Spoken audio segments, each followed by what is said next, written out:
Incoming transmission.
Hello there. This is ASMR Synoiz. Just thank you so much for joining us for Trekking Up North, now that we've got back from our little jaunt over in the United States. It's a lovely day here in England, full of open fires, rioting, screams of the people. Absolutely lovely. Hope you're having a lovely day. Now over to Captain Goodwill. Honk! Space. The final frontier. These are the voyages of the starship Adequate. Our ongoing mission, until we are cancelled and replaced by something far superior, Clonestar. To seek out... no, wait, shit. What is our monologue? What's the monologue? All-consuming Clonestar. We will all be assimilated. Yes. To review every episode and movie of Star Trek in existence. To seek out new guests and make them very uncomfortable. To boldly go where very many other Star Trek-based YouTube shows have gone before. Good evening, good afternoon, good morning, ladies and gentlemen, boys and girls, Treks and Trekkers. It is Trekking Up North live! We are back after how many weeks? Too long. We are back from our jollies, we are back from our excursions into the far exotic continents of Blackpool and some other place. some other place called Less exotic. I've got it written down here. Las Vegas. We are back. Nothing to do with lizards. We are back. I am your host, Captain Goodwill. Joining me as ever is the delectable Geesian from the planet Honk. It's Science Officer Synoiz! Hello everyone. It's nice to be back and be alive and stuff. I love how we were literally like, yeah, we can totally still do this show while we're like in Blackpool and in Las Vegas and stuff.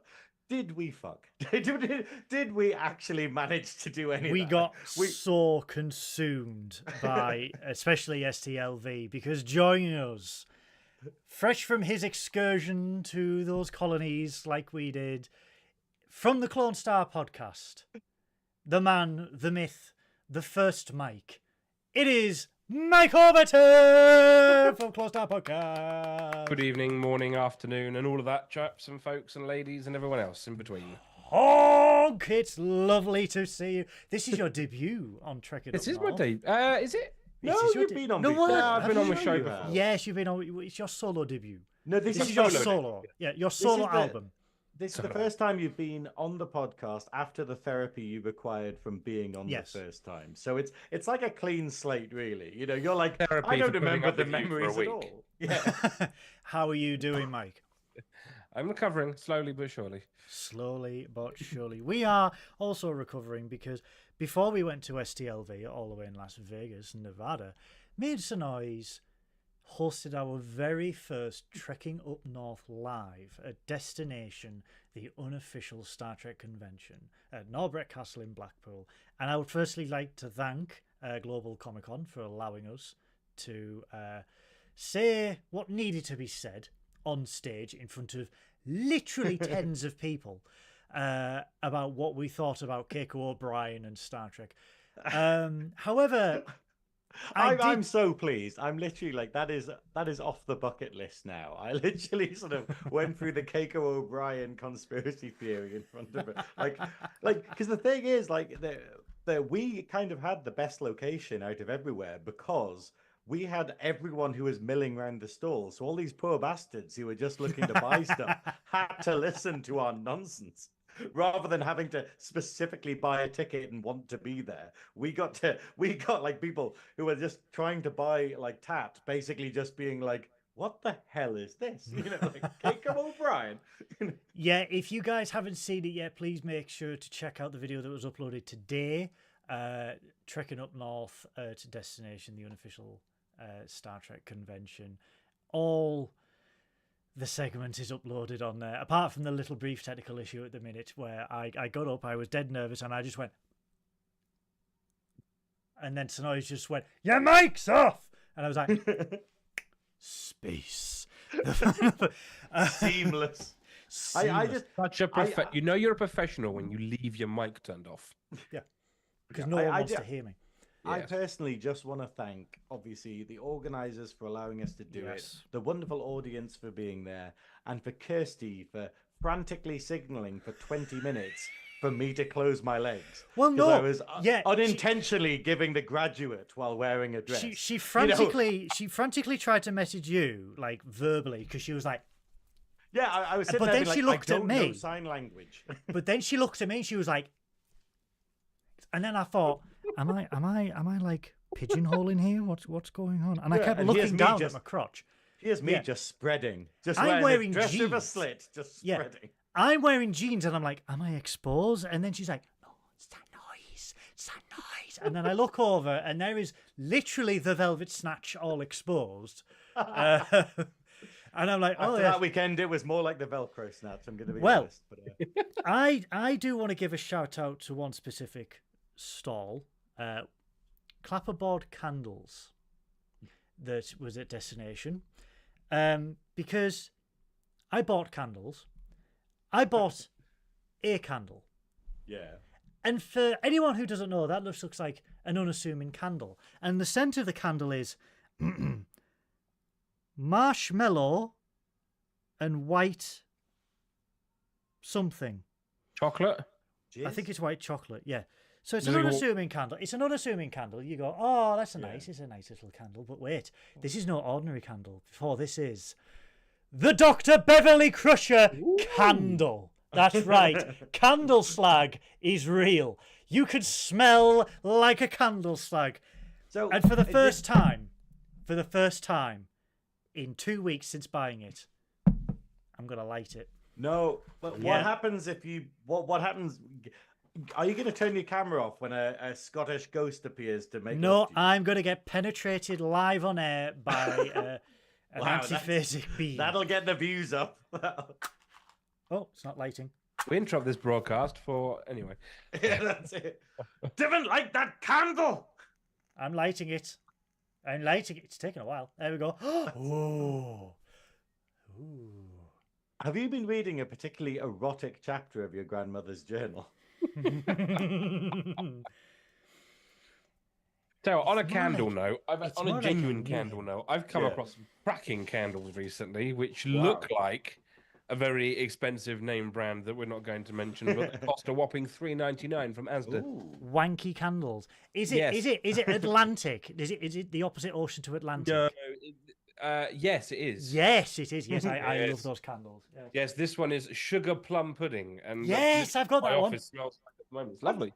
I like as well that's got a bit of heft to it. Like Yeah. you could rob a shop with that Yeah. candle. I mean, They are I, chunky candles. They are. I mean, in my old office, I used to have a candle every day, lit, Yeah. and I would go through a candle a week. Spiced up, or- yes. I've also got limoncello in the living room. Ooh. A bit of a Yeah. sorbet. Very fancy. Yes. very- Actually, no, it might be lemon sorbet, actually. Oh, we love a sorbet, don't Oh, we? we do love a sorbet. I tell you, it's like a lemon top. Right. Oh, well, I can do with a lemon top. No, only in Germany. A huge Oh, hang on. hello. I think we need to tell the story of the lemons that Ian Alexander told us. Oh, God. Yes, please go. Please tell this. Do you remember this one, Synoiz? I don't remember a lot because we talked a lot of shit to a lot of people. But I remember Ian Alexander being class. It was something along the lines of in Filipino culture, there isn't any word Yes. for trans or anything like that. So they ended up with somehow lemons, I think it was similar to the word for Yes. lemon. What they did is Yeah. they combined the male and female pronouns together, but then hilariously it makes the word for lemon. Lemon, yeah. So basically, you just have all the trans people being like, or trans non-binary people being like, sort of, yeah, I'm a lemon. lemon. And it's like, yeah, I remember now. That was fascinating. With people wandering around the Philippines with lemon pin badges on. You know why? I kind of want It's one. cool. There you go. Yeah. It's cool. But no, seriously, thank you to everyone at accidentally joined an Destination, the episode. unofficial. Yeah. Hello to everybody in the chat. Hello to Beth. Hello to Sarah. Hello to Paul, Nerdy Up North. Someone called Michael Overton. I Don't know who he is. Someone called Synoiz. Initiate the goosening. Hello to Mark Cardier. Pine tree and whiskey candles. That's all anyone needs. That is so manly that my voice grew hair just repeating it. Damn it, light a candle. But no, Lemon, bergamot, and lime is a good one. That's very similar to that there's as well. a lemon sorbet if you're from the northeast of England as well.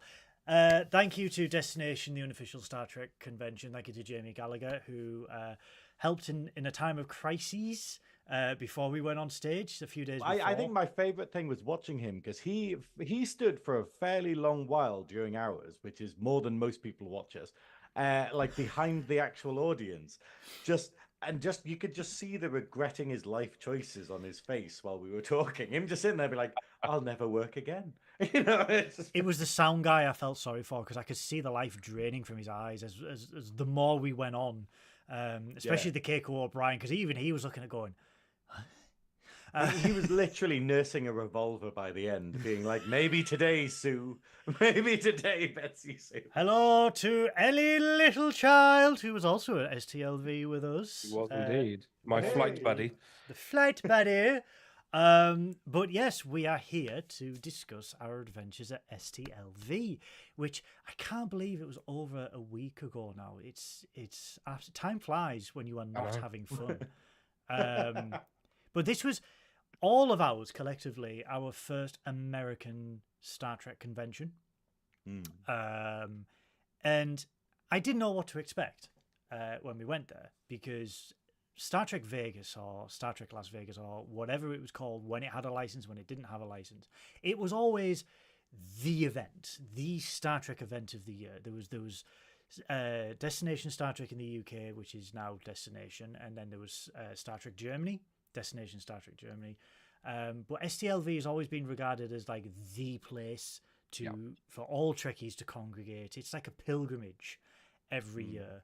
And oh boy, there was a lot of Trekkies. And I want to start by flight friends.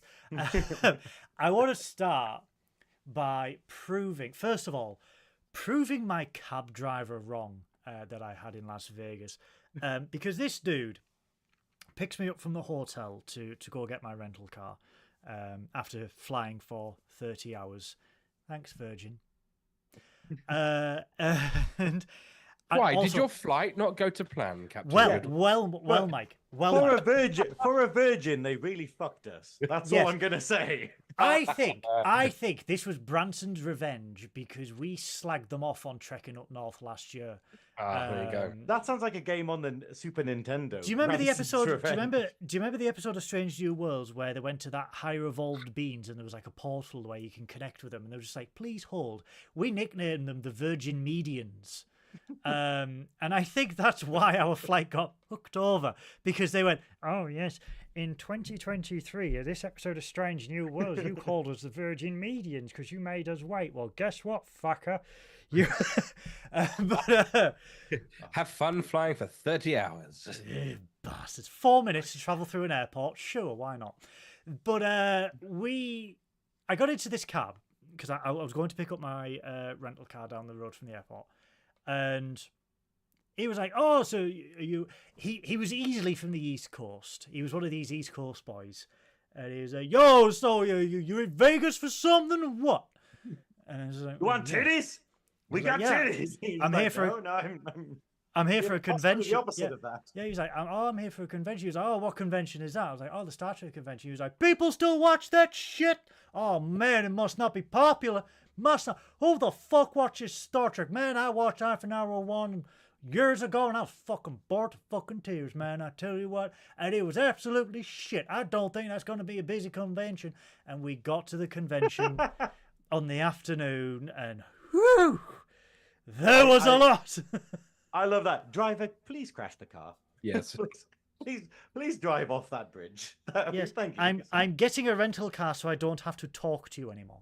Well, I got asked if I was going to the Star Wars convention, so that's always... It's like... There was a Star Wars convention at the same Apparently time. so. Why At did the we not Rio, meet yeah. in a field?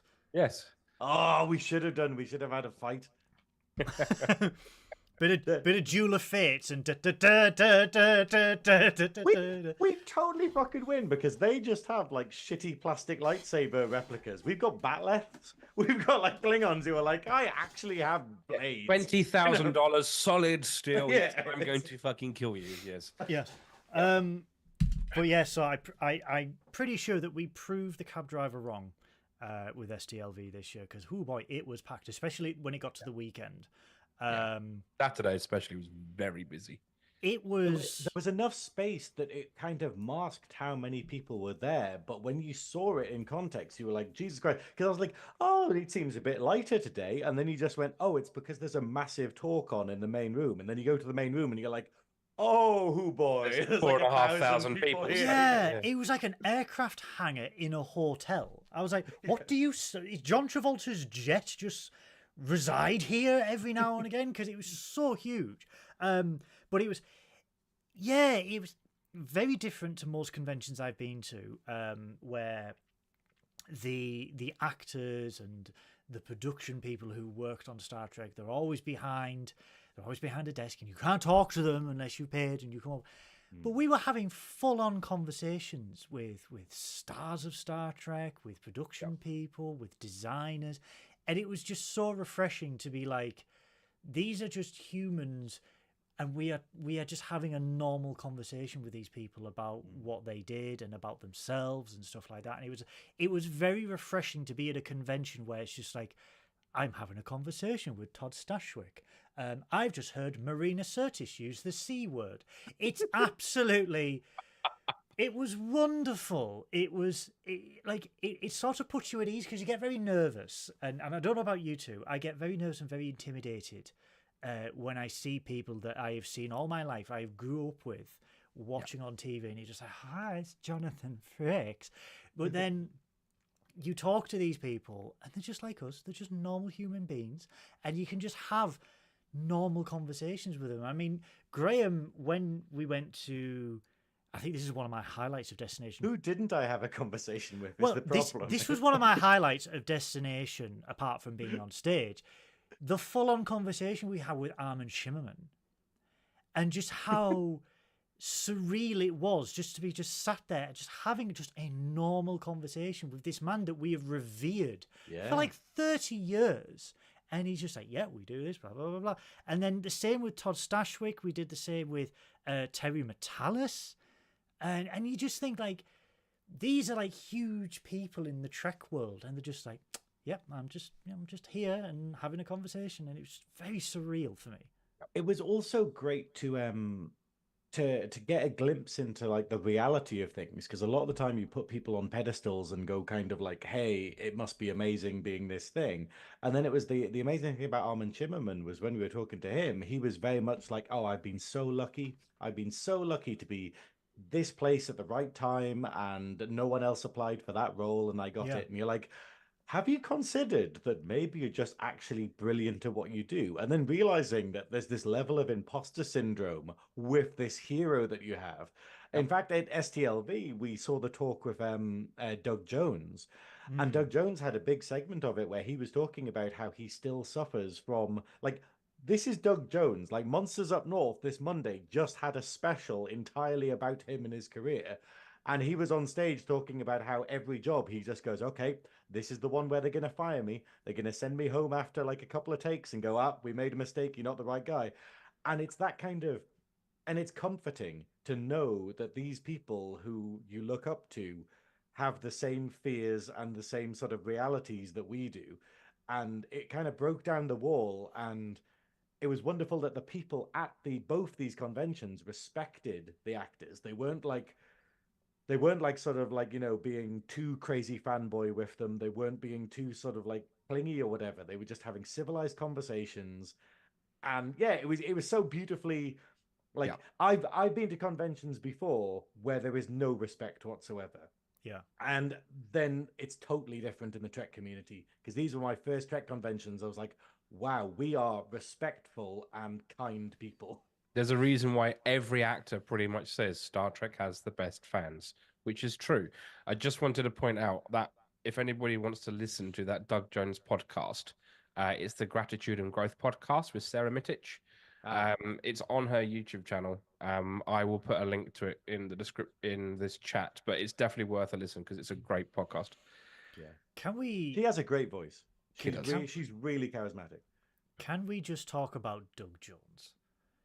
Because he had a line a mile long at this convention, more or less every day, and he took the most time. He was attentive to every single fan. He was kind, he was polite, and he was just a gentleman to every single person that crossed his desk. And we made Sammy cry when he kindly did a video for her, because obviously Monsters Up North have just done a Doug Jones episode, The Man Behind the Makeup, so please go watch this as soon as this is over. It's really good. I tuned in, I was listening to it in the background while I was working on stuff on Monday.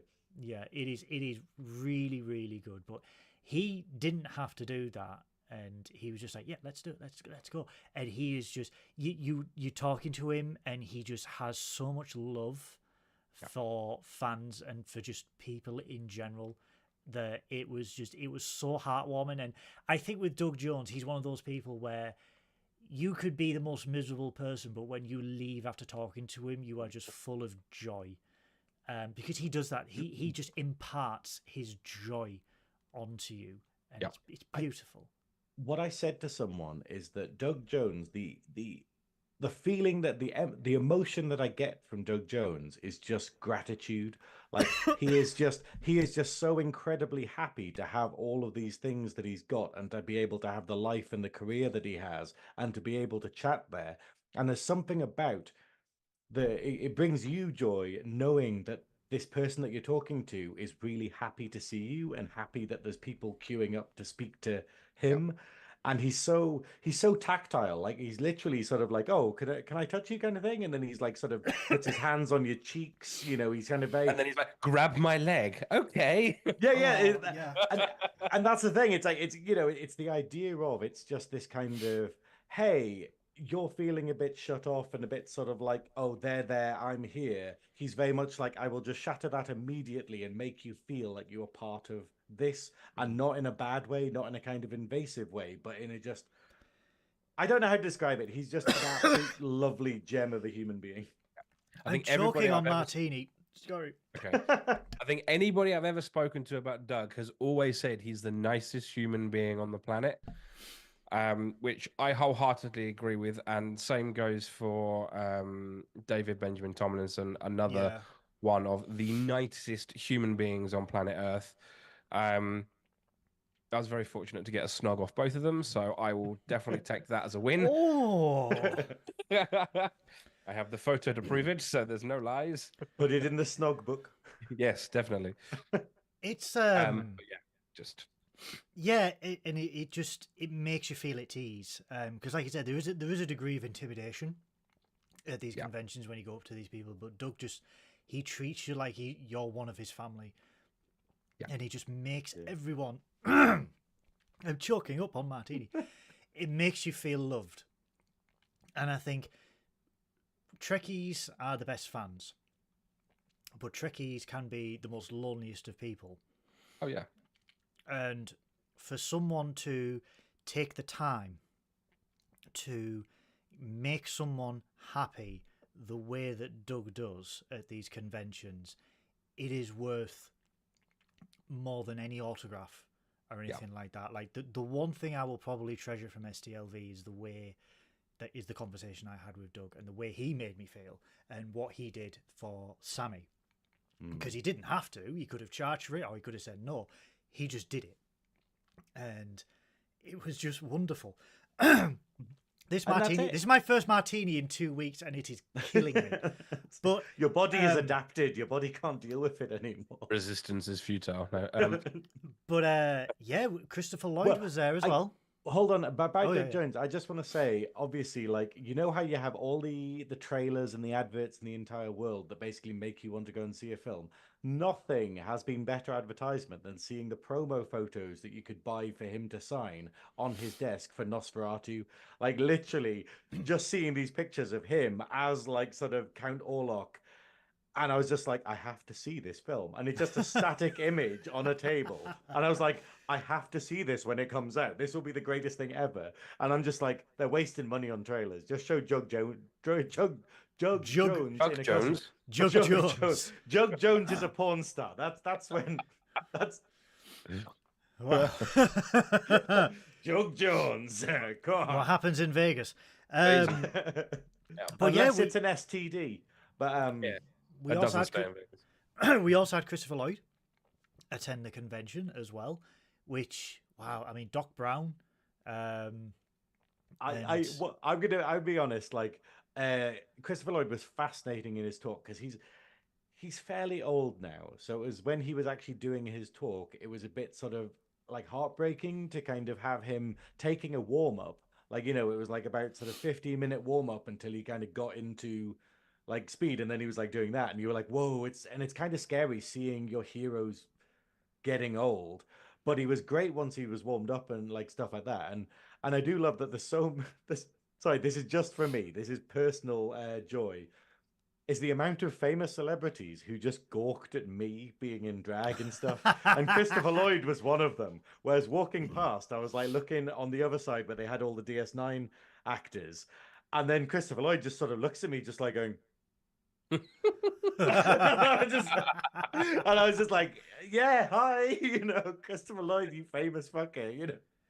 Well, and there's just something lovely about him just being like, what the fuck? Yeah, it's cool, you know. This is the thing, and this was the beauty of STLV, because you could be walking through the hallways and not realize you were walking next to, you know, some of your idols, because or sitting in the food court next to some of your idols, having dinner, or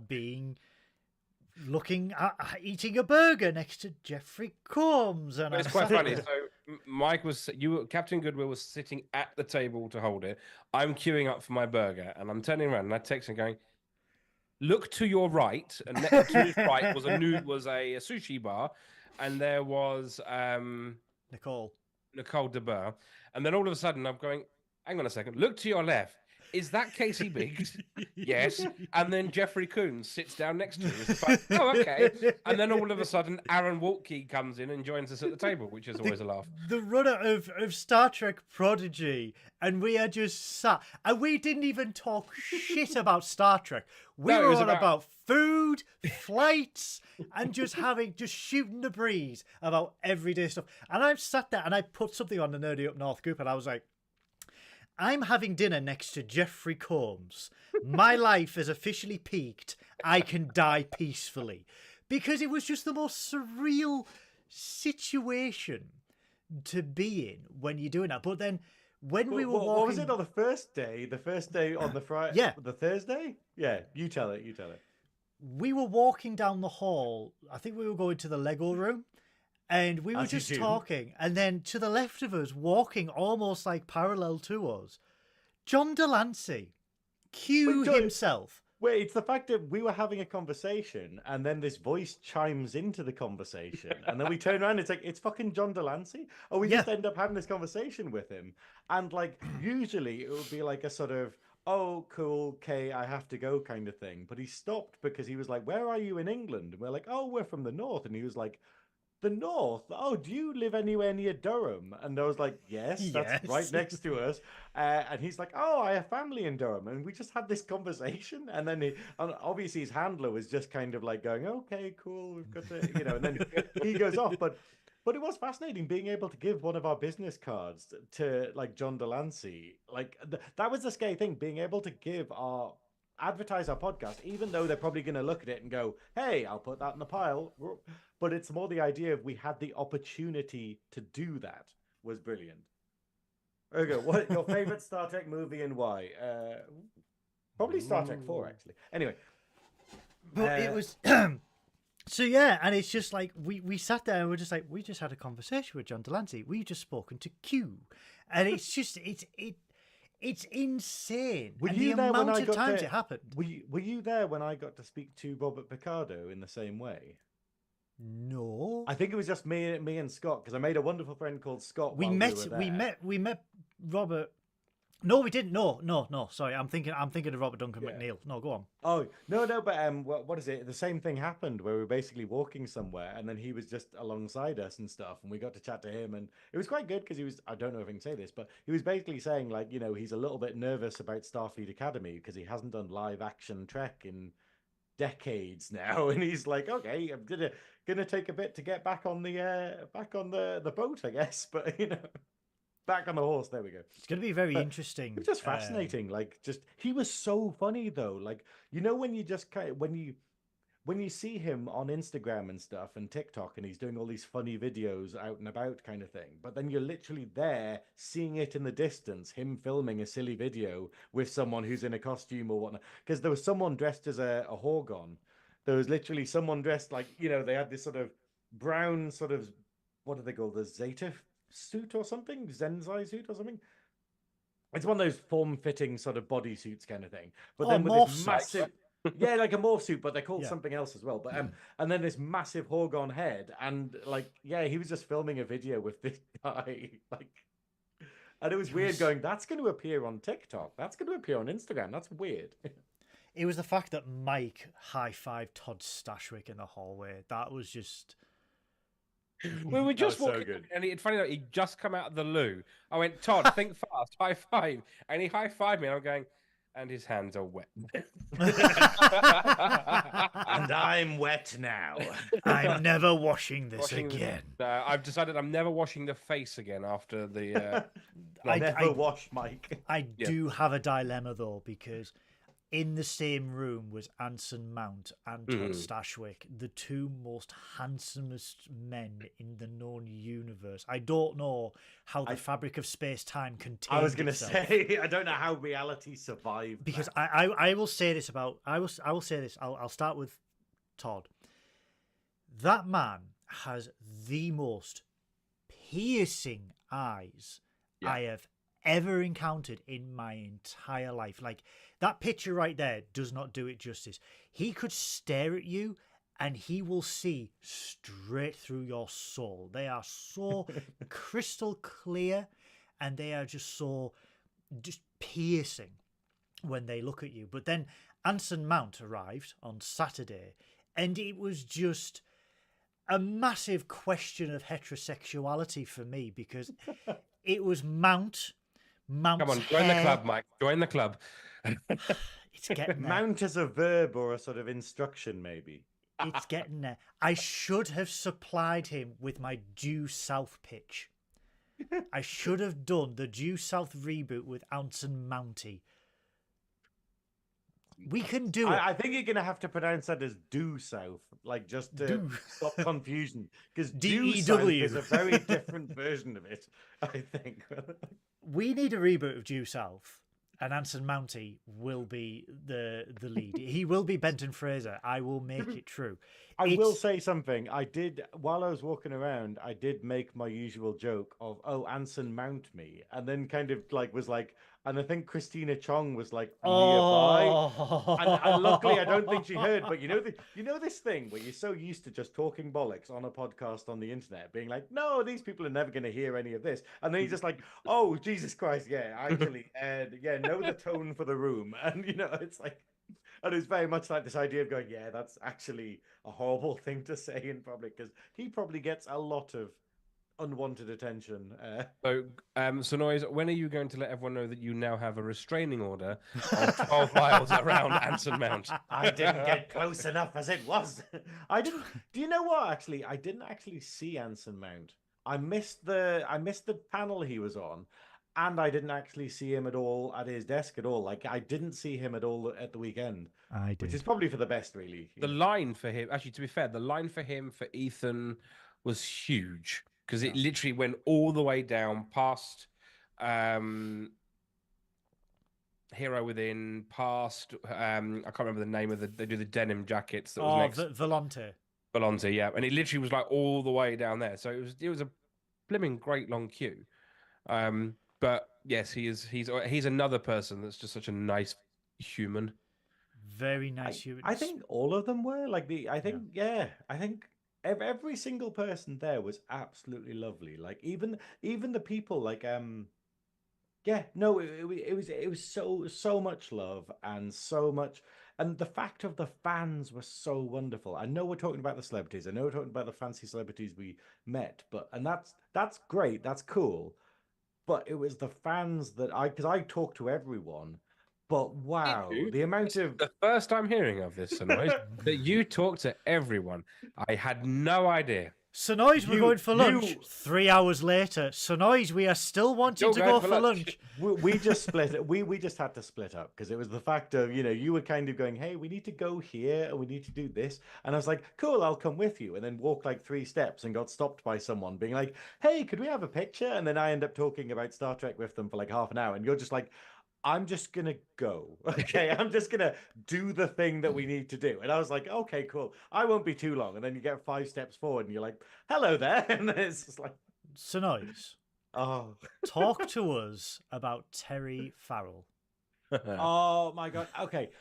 When you feel a bit petulant, okay? When you feel a bit like, well, basically what happened is my big thing is I really wanted to meet Nana Visitor, Terry Farrell, and Jeffrey Combs over the course of the thing, because I was like, these are the people there that mean the most to me in Trek. And then, and the problem is I booked tickets for like the photo shoot, but after they'd been done that day. So basically, I sort of paid money to meet them and get the photo shoots, and then realized that actually they'd already done their photo shoots that morning. And the next day, I could go and see them if really early on, but it was very unlikely because obviously it takes me hours to get into drag. I might not have been at the convention that early. So and the running to the car. I need to just quick tangent, right? So August in Vegas is hot. Okay, so the coolest it was in Vegas during the convention, right, was 39 degrees. On average, it was between 45 and 46 degrees every day. Now, for those that are not familiar with that type of heat, it's a dry heat. But I'm not a big man. I'm not a small man. But within, I would say, 30 seconds of leaving the hotel to go to the parking lot, the base of my back was drowning in sweat. That's within 30 seconds. Now, for Synoiz, poor Synoiz, he would take 2-3 hours to get into makeup.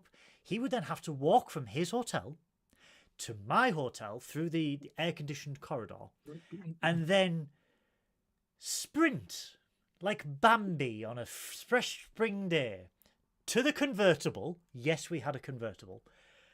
And then I had to turn the aircon on to max and just watch as Synoiz had his head in his knees, all the vents pointing to his head, because if any of the heat got to it, the 3 hours worth of makeup would have just fell. It's the fact of it wasn't that bad in the end, but it was the absolute panic about my makeup cracking. And the idea of the makeup cracking before we got there, kind of thing. So I was literally like, let's be outside as little as possible. Yeah. And then when I was getting in the car, I just had my face buried in front of the aircon blower thing, being like, right, okay. And then you're driving and you're like, I kind of want to be able to look right. And I'm just like, nope. No, my head's in the way. So Can I I'll see tell the you wing what's mirror? happening. No! But it didn't happen ever. And I think by the last day, I was like, okay, maybe the heat isn't that bad for the makeup, or at least I've done it properly.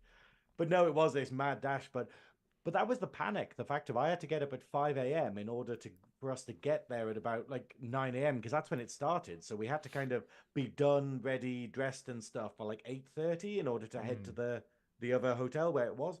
Yeah. And so the panic was that I wasn't going to be able to meet Terry Farrell in drag, especially not the outfit that I wanted to be wearing, which is the outfit that I was wearing on the Saturday. And it kind of upset me a little bit because I was That like, I want to outfit meet right Terry there. Loxana Snatch. I want to meet Terry Farrell in my purple outfit, and now I've missed the opportunity because she's not on her panel today. She's not at a booth today. She was just doing this. And then it was wonderful. And you know when you feel a bit sort of, I'm really getting annoyed about this. I'm in this situation. You know that thing where you're literally in Disney World and you find yourself getting annoyed by something, and you're like, it's a bit greedy, really, to be like, and so I was like low key kind of like going, oh, I'm a bit pissed off about that. And then my friend Scott, I was literally chatting to people, and my mate Scott just basically messaged me saying, come to the Vic's bar, and come to Vic's bar. And I was like, okay. And then I got there, and Terry Farrell was literally standing with him in the queue to get a cocktail. And they were just chatting on. And then I got to chat to her, and we had this lovely conversation, and she was absolutely the nicest person in the entire world. And I was like, hey, can I get some photographs? And we had this proper photo shoot. The lighting wasn't brilliant, but we had this proper little photo shoot in the middle of the bar.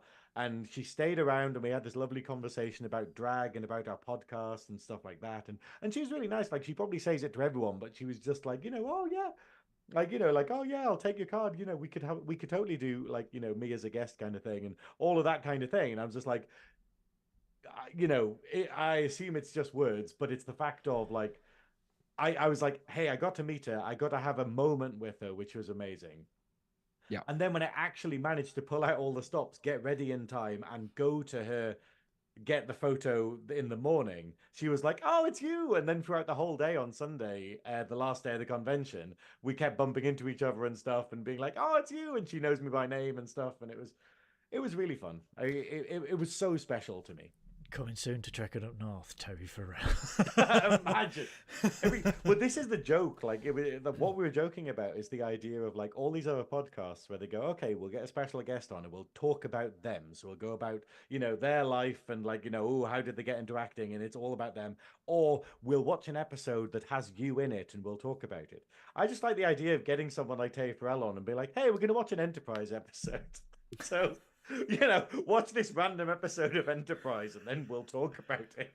What are we watching? I kind These are the of love Voyages. that because I don't think anyone else is doing that. I don't think anyone else would have the gall to just be like, hey, let's do an episode without you in it. There we go. It's still Or Star Trek. episode 7 of DS9. We're going to watch this episode. Yeah. Yeah, so I want to talk about the talks and our favourite talks of STLV because we all attended different talks. Yeah. So I'm going to start with Mike. What was your favourite talk of STLV? I think my favorite talk was probably the talk with Dave and Liz talking about the Titan. Enterprise, and the Titan. Yeah. Followed very closely by the talk that I think I can now say, dear friend, Terry Potts Chataway did, because obviously she's married to Jay Chataway, the composer, and she, in her own right, was a producer on DS9 and Voyager and Enterprise, and she did talk as well about her journey, which I thought was very fascinating as well. So those are probably my two favorite talks, I think. Mine was Liz, Todd, and Dave talking about designing the Enterprise. Well, not designing the Enterprise, but recreating the bridge and the Titan. Yep. And the Strange New Worlds panel, because it was the first time that we had the entire cast of Strange New Worlds. And Carol Kane is wonderful. Carol Kane is absolutely off her bin, and I love it. I love that she's just so unashamed. Like, I don't know anything about Trek, and like, it had like a fan question where they're like, "So your character is this? You know, I've forgotten the race, but is this kind of race? And you live as long as Guinan's race. What would happen if such and such met Guinan?" And she was like, "Who?" Yeah, she's like, "Who's Guinan?" You know, I don't care. And I just love this idea where she's just like, every interview I've seen with her is like, "I have no idea what I'm doing, but I'm having fun with it." And she was just like, I know Whoopi Goldberg, and Whoopi Goldberg's good, so there's your answer. I need a Carol Kane like voicemail message, because just her voice is incredible. I love her voice, so I just need her to record me like a voicemail message. I think will be that the icing on the cake. Night, Kirky. Have a good night, Kirky. Have a good night, Kirky. Yeah, it was just nice for them to talk about season 2. Subspace Rhapsody, and how there has been a lot of interest in a live Subspace Rhapsody concert show. Yeah. So Broadway show. That would be something I would like to see. I'd fly out to New York for that for one night. And I would. That is, if it was the cast and crew as well. Yeah, absolutely. It's more the insanity of like. What was I talking? Oh yeah, it was the fact that it worked. Like it's the absolute insanity that like Subspace Rhapsody worked. Everyone was a bit like cringe, like Kirky, she's just gone to bed. But it's the fact of Kirky was very much like, I don't want to watch it because it's gonna be horrible and I'm gonna be weird about it. And then she watched it and she was like, no, it's actually class. You know, and it's just like, why you always calling us when you get your dramas? It was. Yeah, it was a very good talk. They didn't. I'm so glad that's recorded. I know they didn't allude to anything from season 3 largely. No. God damn. Other than hair, on many occasions, and pointy ears, and 4.5 Vulcans. A strengthening relationship between Kirk and Spock, which is just like, duh.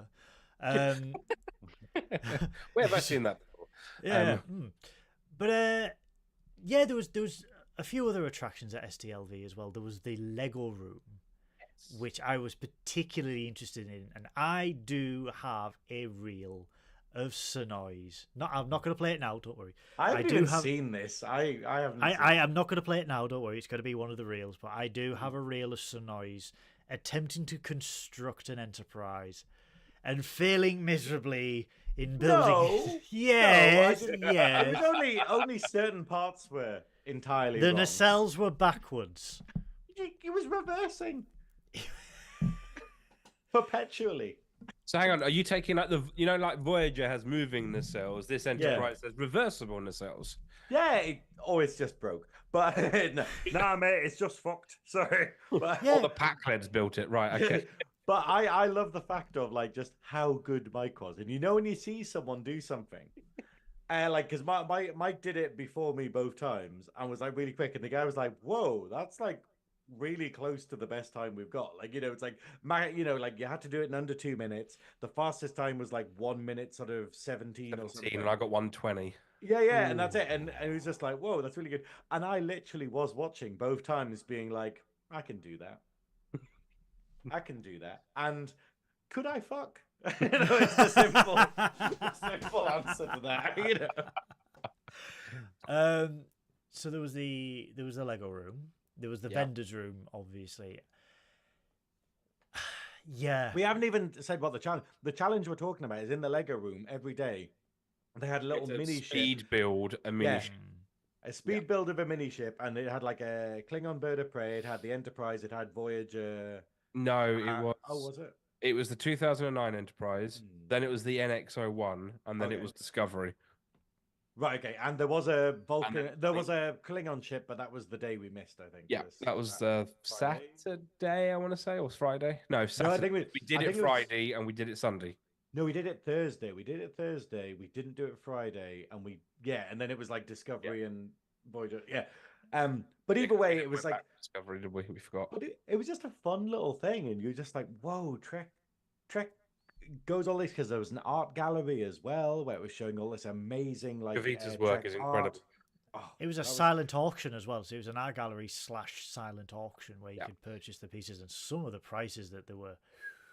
Good grief. Well, the Trekkies have got deep pockets. Enterprise Lineage, which is a commission piece that she was commissioned to do for Thomas Marone, as he's doing a book. It's the cover art to that. I think it went for $7.5 grand. I think is what it went for. bloody hell. It was really nice seeing the pieces vanish over the course of the weekend. So it was like, we went in on the Thursday and had a look around, and then I went back on the Saturday, and it was like there were just placeholders on easels, and you're like, okay, that's sold, I think she gave a couple because there was one that she did of Saru, which I think she gave to Doug Jones. He signed it and she gave it to him. Oh, that's so sweet. So I think there was a couple of those, if I remember rightly, because I did see on her Instagram and that she was getting the relevant people for that artwork to sign it. So, but yeah, and then they would obviously disappear. So I don't know if they were for her collection or if she gave them.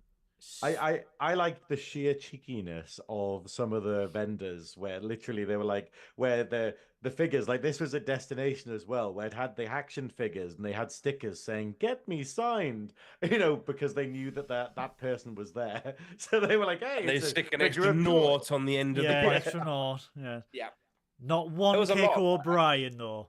No. We did this, guys, where we actually sort of, we did it where basically we looked around all of the booths and stuff, and we found Miles O'Brien, but we couldn't find Keiko, and we Googled it. We're like, there is a Keiko action figure, and we were asking all of them, and they all had the same look of, why the fuck do you want a Keiko O'Brien action figure?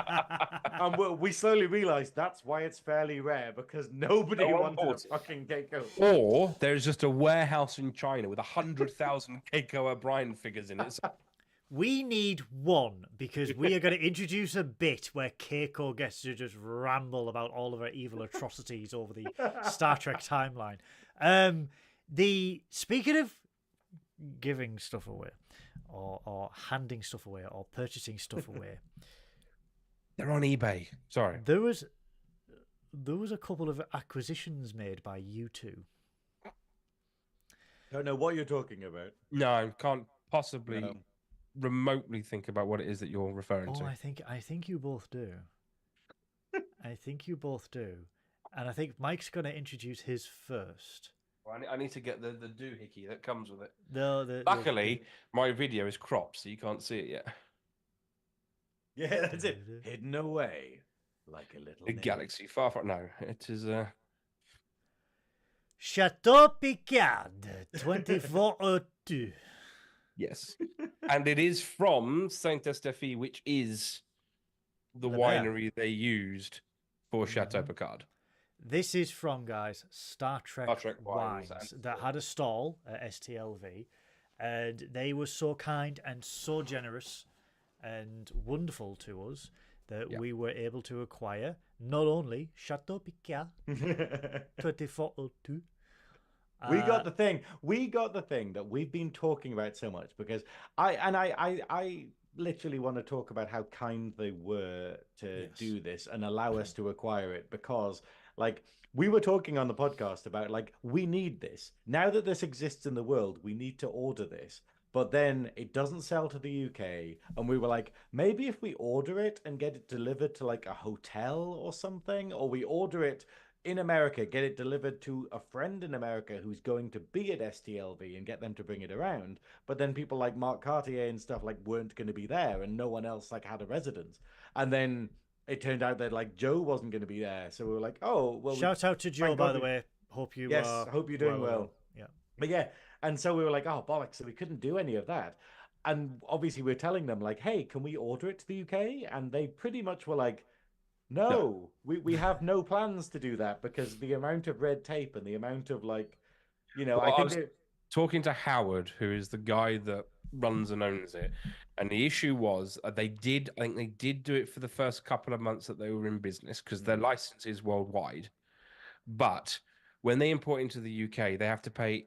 So us as a consumer have to pay the taxes and import duties in the UK. If we refuse it, they have to pay the taxes and import duties, and then on its return back, because it was exported, they have to pay the US taxes and import duties. So it's essentially it's a double round. So Yeah. if for any reason the shipment gets refused, they've spent another $80-90 on taxes and import duties, which is more than what the bottle of wine is worth.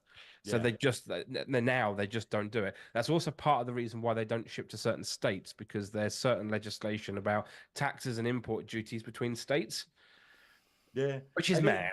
it's I just said, absolutely why not just put it crazy. on Amazon and let Amazon deal with all the taxes and import Yeah. duties? There we go.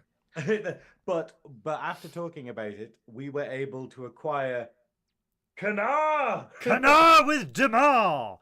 fine Cardassian beverage, and it's absolutely amazing. Look at it. Look, the bottle. It's deliciously Star Trek- serpentine and phallic. Star Trek wines take. Don't sit on it again. I've told you. don't sit on it, no. Star Not Trek enough. wines Look, take. Oh, go on. Well, I just want to talk about how wonderful it is that they're so thematic. Like the bottle is literally recreated from an actual prop from the from DS9. The booklet literally is all fully in character, talking about, as though it's the Cardassian Empire, as though it's basically going, hey, because of our history, this is like a thing, and the bottle was invented in this year, to do this. And it's so, I didn't even realize that the bottles are called the Morak. This is called a Morak, this bottle.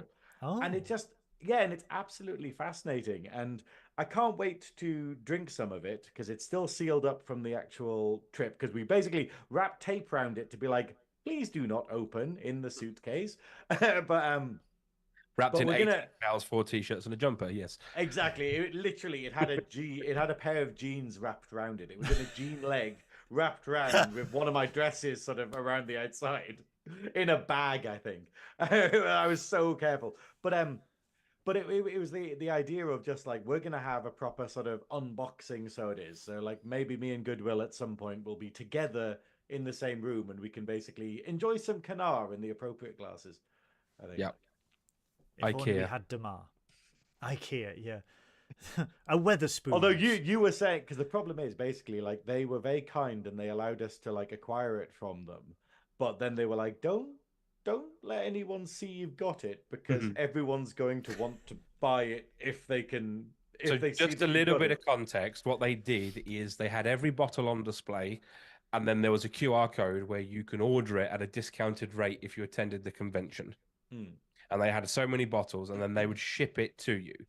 So, when we were there on Friday and on Thursday even, and we're looking around, and the bloke's going, "Oh, take the leaflet," and I'm just like, "Mate, there is no point whatsoever because I can't buy it." Yeah. And they said, "Well, come back on Sunday and we'll sort something out." And they did. They So did. massive thank you to those incredible guys, Howard and his team over at Star Trek Wines and Spirits. I've yet Huge to open shout mine as well, but I have what I thought was a really nice touch. Is they wax coat it in the TV show, and this is rubber, so I can drink it, then I can put the cap back on again, and then it looks like it's unopened. So I just need to get some black paint so I can line the inside of the bottle once I've drunk it, or permanently keep it full of nice red wine. Yeah, but then I've got to store it sideways, and I don't particularly fancy storing it sideways because I don't want to right. But yeah.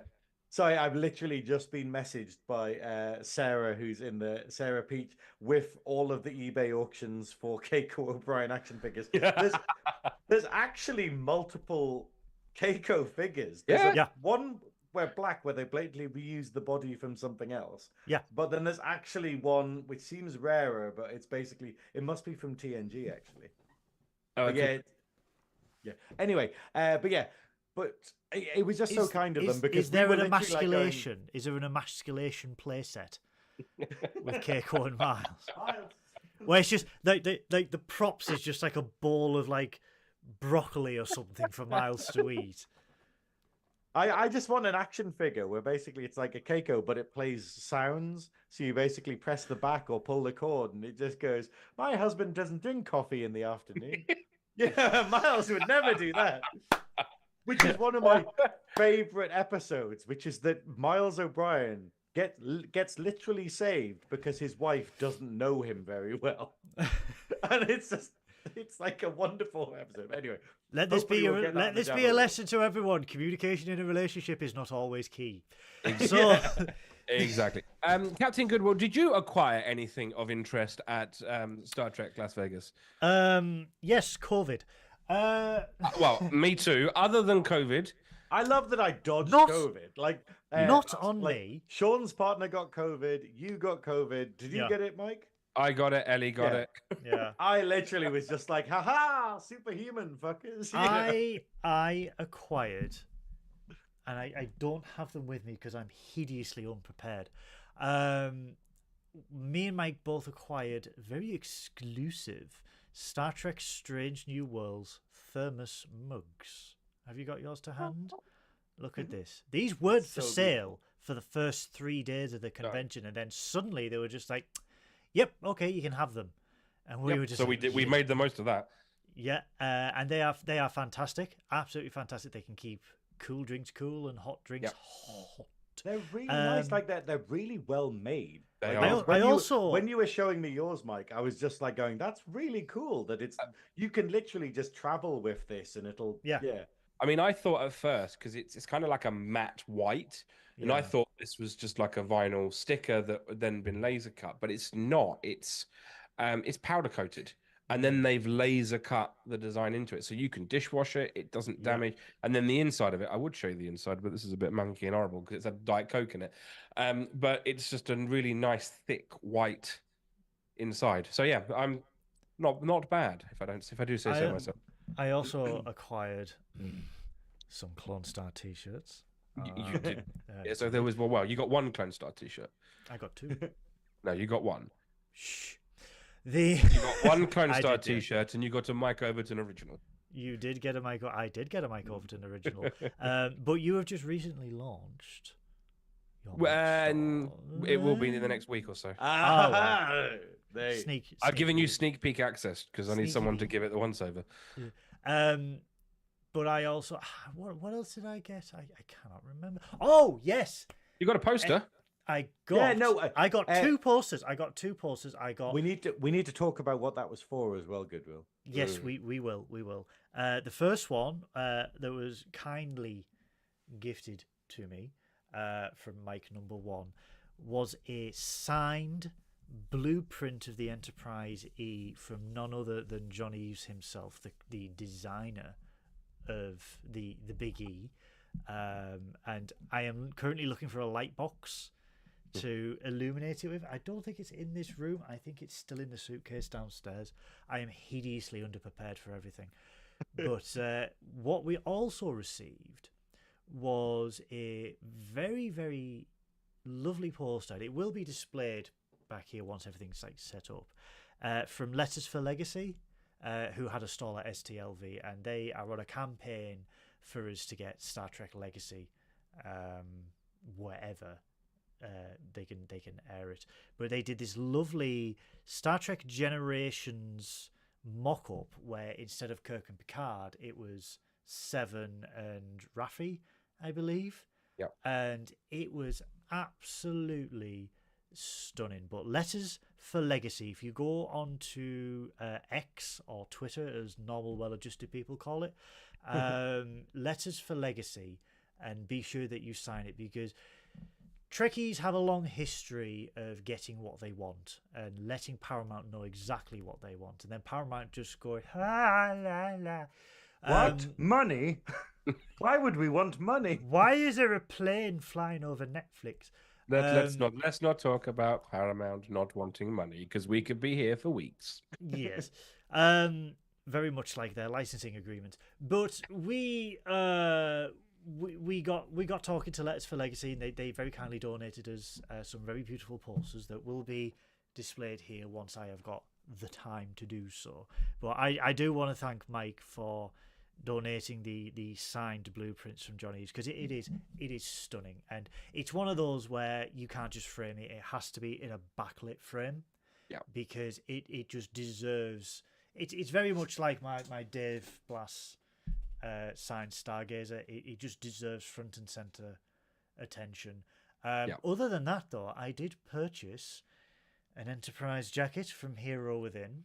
Same. Which They were great.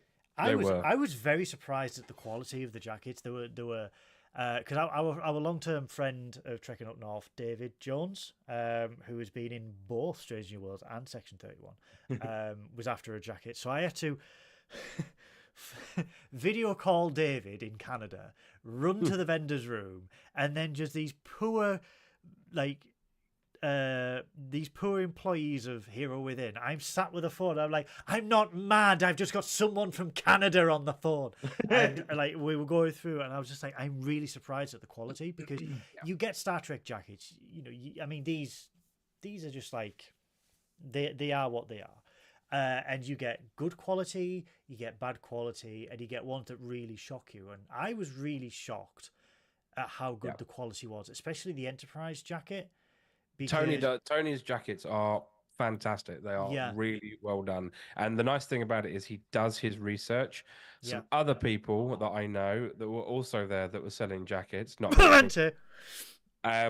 don't do any research. They just rush them into production as quickly as possible, offer some really bad screenshots. But Tony and his team do an incredible job of hunting out the costume designers, getting all the right information so they can make sure, because what people don't know is there's actually, especially on the Picard jacket, there's actually a piece of fabric that runs across here so the leather doesn't get creased.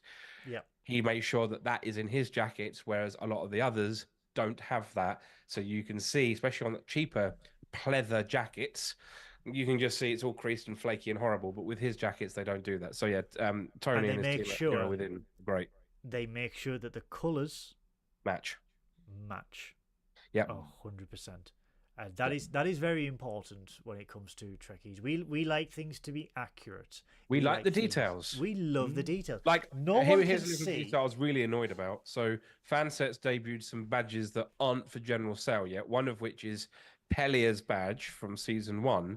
Mm-hmm. Pelia's badge is inlaid with carbon fiber, or at least a carbon fiber vinyl, but this one is glossy, which I only noticed when I was watching it the other day, and I went, so I'm going to have to go get some carbon fiber vinyl now to cut it in there. Although, shout out to Fansets, when I had a com badge emergency with my bomber jacket, I went over to Fansets and I said, look, the magnet's starting to fall out. They're like, leave it with us. Gave us a brand new com badge, free of charge, and just replaced it there and then, straight away.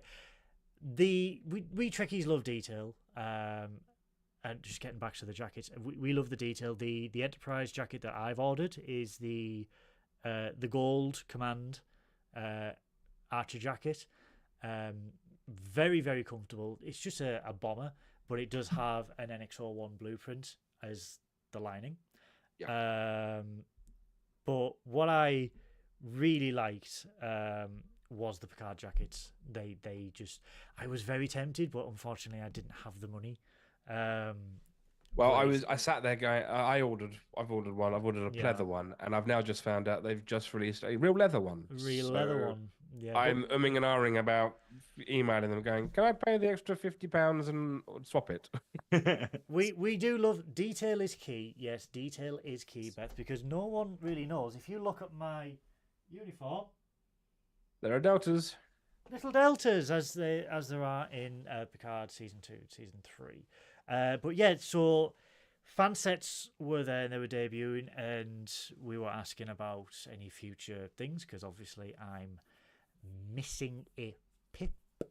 But what I loved though, because obviously it is a convention with a lot of cosplayers, they did have a emergency cosplay repair corner with someone on hand with a sewing machine and repair kit. Hot glue, gaffer tape, everything you can possibly imagine. A Synoiz weekend emergency starter kit, as we call it. Hot glue, rope, and a sewing machine. No, that's my kinky weekend in Vegas. But it's very thoughtful of creation to it was creation to do that. What I thoroughly enjoyed, though, more than anything, was the fans. Yeah. Trekkies get a bad rep. And I will never deny that Trekkies get a bad rep, because there are a few bad apples that will spoil it for the rest of us. But overall, through the entire 4 days, we met some of the nicest, kindest, warmest people. And what was absolutely terrifying for me in Synoiz was we were recognised more than once at Which the is convention. crazy. Across We are the world. 5,000 miles away. You're trekking up north. And it was like, The first what? poor Riley, who was in the slideshow, lovely. She's in the load screen, and she's she also was lovely. Yeah, the reel will be coming up, but We she came up interviewed to her, us. didn't we? We did. Yeah, it's going we to did. be in the upcoming video. We were minding our own business, and I think we were talking to Bonnie Gordon at the time. Shout out to Bonnie Gordon, by the way, absolutely queen, love her. But there she is. Hey. But she just came up. She was like, "Are you nerdy up north?" And I'm just like, my first instinct is like, "What have I done?" Because I'm just like, they found me. I escaped, but they have found me. But she was like, "Yeah, you interviewed Mark last year, and I've just watched you ever since." And I'm like, "This is insane."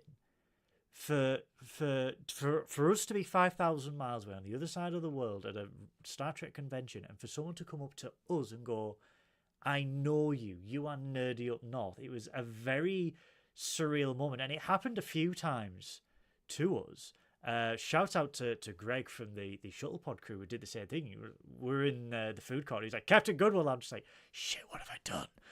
And it was very surreal. But to have that level of like warmth and friendliness, and it just felt like a close-knit community. It felt like a family where everyone's just getting together, and we are not there to bitch, we are not there to mourn, we are there to share our love of Star Trek with one another and with the people who created it, and get the message across about what we want. Because I don't know about you two, and this is by no means no disrespect to any other iteration of Star Trek that we have had, but my general feeling and consensus throughout the weekend was this undying urge for a continuation of Legacy.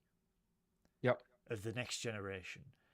It was in every talk that we had, apart from obviously Strange New Worlds, but it was in most of the talks that we had, the conversations we had with people.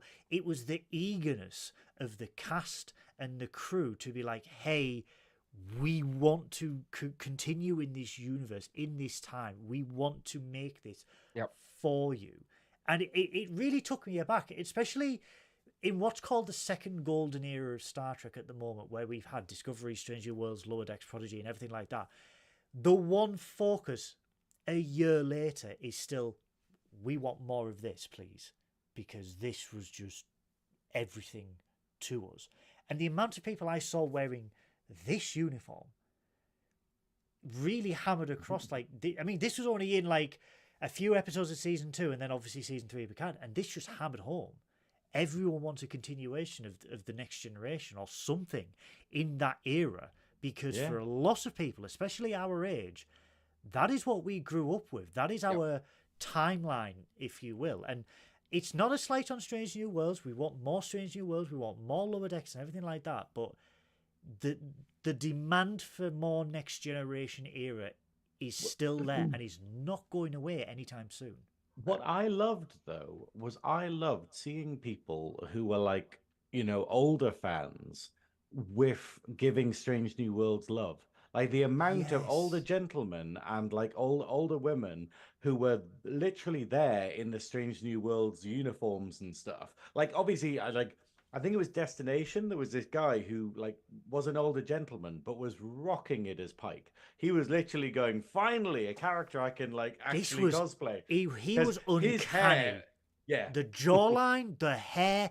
It was. I momentarily thought it was Anson Mount. Yeah, and it was just great. It was the idea of, and so it was kind of wonderful seeing like the older fans embracing the newer shows of Trek.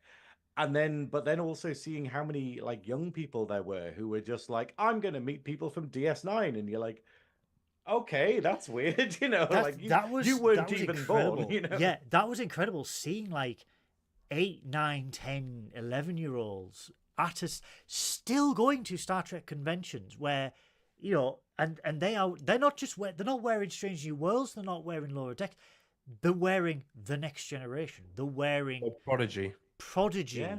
DS9, original series, and it's like their parents have taught them well, but it's like it's brilliant because it's sort of I was really taken aback by it because I've been to Star Trek conventions over the last 10 years and I've very rarely seen children at them because it's very much our generation and older. But to be at Las Vegas and to see like really young kids getting into Star Trek, and that is key for the survival of Star Trek. You can go, but you can introduce kids and then you go, well, if you liked Prodigy or if you like Lower Decks, you got to love this, you got to love this, and you got to love this. And they have this fantastic back catalogue. Most importantly, though, it teaches them the values and the beliefs and the morals that is so desperately needed in these times as well. And it's really, it was so rewarding to see that. And it just filled me full of hope to see like the next generation carrying on that love of Star Trek. Well, and it was also the fact of like there was no conflict between the fans. Like everyone there was so lovely, and it was the idea. Other than one person, which who was that? Mr. The Ultra Maga Man that was wondering. Oh shit! Oh my god! I had a wonderful conversation, and I'm not going to mention names because I don't want to. Was he the guy who was like on the shorter side, but was with long hair, with the Ultra Maga cap on? Which, anyway, I had a brief conversation with a person. I'm not going to mention any names because I don't want to throw anybody under the bus. But what they said was, and it hits the nail on the head, they ignore 99% of what Star Trek is about because in their eyes, they just see that the humans are killing the aliens to protect the humans. And that's the one tiny little thing in their tunnel vision that they focus on that for them makes it acceptable. Wow. Well. Thanks for your ticket money, I guess. Yeah, but to be fair, I mean, it made me laugh. There was a billboard that we came across that literally said Las Vegas gun show on one side, and on the other side it said Jesus is the answer, followed by a Trump billboard. I went, right, that's the most American thing I've seen. I'm sorry. Sorry. And then you go Ultra Maga. Yeah, and then you go a couple of steps later, and then it just says injured. Call our lawyers, and you're like, hang on, you're selling guns like 2 meters back, and then you're going, are you injured? This is all well and good. This is all well and good, but every day, me and Synoiz drove past the most American pornographic store you have ever seen. We never went. No. Full disclosure, did you go Goodwill? No, I did not. Yes, you did. We went. Don't lie. There was there was a group of aliens waving from a bush outside. The whole building was so patriotic. There was a bald eagle, the Statue of Liberty. It was the painted flag. like the American flag. Yep. With aliens outside of it, with like a bald eagle built into the paint on the side, and it was just a full-on sex Walmart. And what made it even worse was my room in the Luxor. My room in the Luxor faced the adult megastore. And you still didn't go. I still didn't go. He just sat there with a telescope and just kept peeping through the windows. I was a good boy. I was a very good boy. However, they do sell baskets of dildos. And we didn't get one. Could you imagine customs going, do you have anything to declare, sir? No. What is with the 37 dildos in your bag, sir? Sir, why is your suitcase vibrating? No, nothing to declare. Just a sack of dicks. What are you concealing? A bag of dicks. There's no need to be rude, sir. No. Zip. I'm really annoyed because we got to the airport and I was just like going, really? No, not even a chance of a cavity search? Like, because I was trying to look as shifty as possible. And, they were like, and then, and I think it was like when we were leaving, they pulled me up to be like, oh, we'll do the scan. And then it was you that got called up where they're like, hey, we're going to double check your bag. And I was like, dag nabbit, it. So close. I got pulled in Orlando, and not like that, because I was running through the airport because Virgin, but I was running through the airport and I had to go through TSA again, and they just you get this where the TSA agent just wants to flex. Yeah, there is no need for you to be searched. They are not prompting you to be searched. They just want to flex because they know you are in a rush, and this decided to search me, right? And I was fine, and I almost said when he was going up my inner leg, why don't you just kiss me on the fucking neck? But I thought no, because I want to make my flight and I don't want anything inside me. But what made me laugh was when we were leaving Manchester, you disappeared from the security line at Manchester, and I thought, has he been taken? Because I couldn't see you. I waited for a good 5 minutes, but then I realised you were just having a conversation with the security guard. I thought before we even got on a plane, you were cavity searched. Because there were like two grown men with no Mickey Mouse ears flying to Florida. What's going on here? They must be drug mules. Also, by the way, shout out. If you clap when a plane lands, you shall forever be on a no-fly list. Got it? Hey, I will admit I clapped because the whole plane basically sort of like people started clapping and then everyone else joined in. I was like, oh, go on then. Yeah, there are two I'm things. glad we landed. There are two things I despise in this world: ITV2 and Disney adults. Disney adults are the plane landed, everyone's got their ears on, and it was just like it was a gaggle of seals. It was like, and I'm like, no. Anyway, I thought it was good. I have to say, like, this is not about the convention at all. This is just us rambling, but it's the fact that this is a tangent. But it was the fact of what very different flights we had when we were on the same plane. And I was talking to my mum about this earlier because my mum still hasn't figured her printer out. So basically came over to mine. Like, this is like a 20-minute journey, came over to mine to use my printer. And I was like, what you do, you select the options thing and you select print and then it prints. And she was like, oh, right. And I was like, you came 20 minutes for that. Yeah. But basically when I was talking to her, it was about like, I was like, I might just go on a long haul holiday and then just come back again. Like just kind of spend a couple of hours in the airport and then get back on the plane and come back. Because I loved it so much. It's literally, you just sit there for like 9.5 hours or whatever. You have a TV on the seat where you can watch films. You can listen to music. You can have your notepad out doing work or playing games on your laptop. And they keep bringing you free drink and little food. And no one around me was eating the food, so I just got all of theirs. So I ended up with like 3 meals or something on the flight there, and I was just like, have the ice lollies. yes, on the way back, I think the fruit and vegetable ice lollies. Yeah. But I was like, this is brilliant. I love this. Like, and it's literally, while I won't say what I've been saying to everyone about Vegas because I didn't enjoy Vegas as an actual place, as a destination.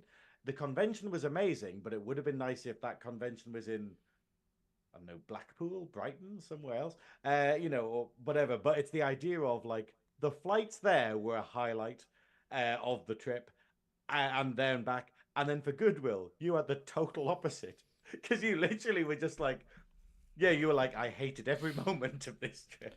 I had a dodgy seat with a broken head jack. So I used my earbuds and it overheated one of the earbuds. So then I had to use like the supplied ones, which are just like from 1986. Yeah. So everything was like... They've got about as much tone to them as a fart. Yeah. Yes. Everything was talking like this. So I was watching the first 3 episodes of Star Trek Picard with this type of audio. And then like I didn't like the food. And then I was surrounded by Disney adults. And I'm just like, just And then that one moment of turbulence where I was like, finally, sweet release. But then the pilot very selfishly gained control of the plane again. It was actually scary. It was genuinely like the heaviest turbulence I've ever been in, kind of thing. And the plane dropped 100 foot in a few seconds. But this is the thing, and it was like the plane like actually sort of dropped, and it was deliberate because they were like going, "Hey, we'll go under the sort of the bad thing." But it's the fact of just everyone was just like, "Okay, this is the end." And I was just like, "Is there enough time to text Nigel Farage that he's a cunt?" And I was... Why do you have his number? He's not your favorite person in the world. Like, who would have thought? Oh, he needs to get off Grindr. But overall, though, what did we think of STLV? Loved it. 10 out of 10. Would definitely go back if money allows. Same. Synoiz? It's all right. It's all right. I absolutely loved it. Like, it was the sort of thing of, it was just a wonderful experience. Like, being able to be there, being able to hang out with you so much, Mike. Because that's the realization, though. It's like me and Sean Ferrick were talking about it, where we were just like going, it feels really weird that we haven't actually physically met. Like, this is the first time we've actually been able to sort of see and touch each other and stuff, even though we're like chatting all the time on like WhatsApp and stuff. And it just feels it was like a bit like, oh yeah, like Mike's a real person. Mike's not like an AI generated thing on like the Clonestar podcast. It was. I don't use AI. Come on, I've told you this. It was just very. It was a surreal moment to meet everyone in person that we've communicated with for so long. Ellie Littlechild, so small. No, but it's so small, and I'm sorry, but so beautiful. Like, it was literally seeing Ellie in person and just being like, she is just the cosplays were immaculate, the makeup was absolutely immaculate, and she was so lovely. Like, I was literally just chatting away to everyone, and everyone was like sick of me being like, just being like, stop talking, just shut up, But it was absolutely lovely, sort of meeting like Ellie and stuff. Yeah. And Marina Sirtis said the C word. So that was... I think actually the Marina Sirtis, like, here's something, okay, like, this is difficult because Marina Sirtis was so lovely because obviously I got chatting with a lot of the handlers and they were all absolutely lovely and stuff. Like, so shout out to all of them. I'm not going to list you all. But, yeah, and we were chatting to Marina Sirtis's handler, and she was like, oh, come and see us tomorrow and we'll sort something out, kind of thing, because I told them about my campaign. So Marina gave us a signed print for free and said, hey, auction that off for your charity. Frustratingly, I haven't had the opportunity to do this because I've been busy as hell since I got back. And then my fundraising deadline is actually this Sunday. So I have to have all of my money in for this Sunday. So there is no time to do it. So I've been kind of tempted to be like, hey, should we just see if anyone wants to buy it? Like, and just do a kind of auction at the Nerdy Up North quiz tomorrow, or should we sort of ask people to message or something? It's a difficult one because I'm like, or do we save it, and then what we'll do is we'll auction it off for another cause later on in the year, possibly. But it's very frustrating that my year has been marred by wanting to do so much stuff and literally not having the time to organize it. We are possibly, the three of us, possibly some of the most busiest people in the Trek world at the moment. We just always have a project going. As Mr. Cartier keeps going, the search for Trek. Yep, that is the other channel that I am on, and I have got a meeting straight after this about it. How is meeting spelled? MEATING. Right, that's the best kind. You're gonna get stabbed around the face with a gammon steak, are you? Yeah. But yeah, so I would absolutely love to go back to STLV as press. Yeah, good luck with that one. Yeah, good luck with that one. But no, it was a wonderful time. Everyone we met was wonderful. The handlers were wonderful. Even some of the people who worked at the convention itself, they were genuinely nice, they were very understanding. They were so nice. Like, I've total mental blanked on a name, but like some of the people I met, like, it was so wonderful just hanging out and just chatting to like the people who were like the organizers and stuff. And it was just, it was so special. Yes. It was so special. And like I said it, I think I said it on like Instagram or whatever, but Trek people are the best people. And it's so incredibly true. Like I say, you had your MAGA dickhead, Mike. I had my fucking liberals Oh, dickhead. yeah. Yeah, there's this little guy, and he was there with his mum, which possibly says everything because he was blatantly in his 50s or 60s. And he literally comes up to me in full drag kind of thing. After I've been chatting to his mum, I was chatting to his mum, and she was lovely. She was like, "Oh, I remember the original series, and I love this and stuff." And I'm just here with my son and stuff.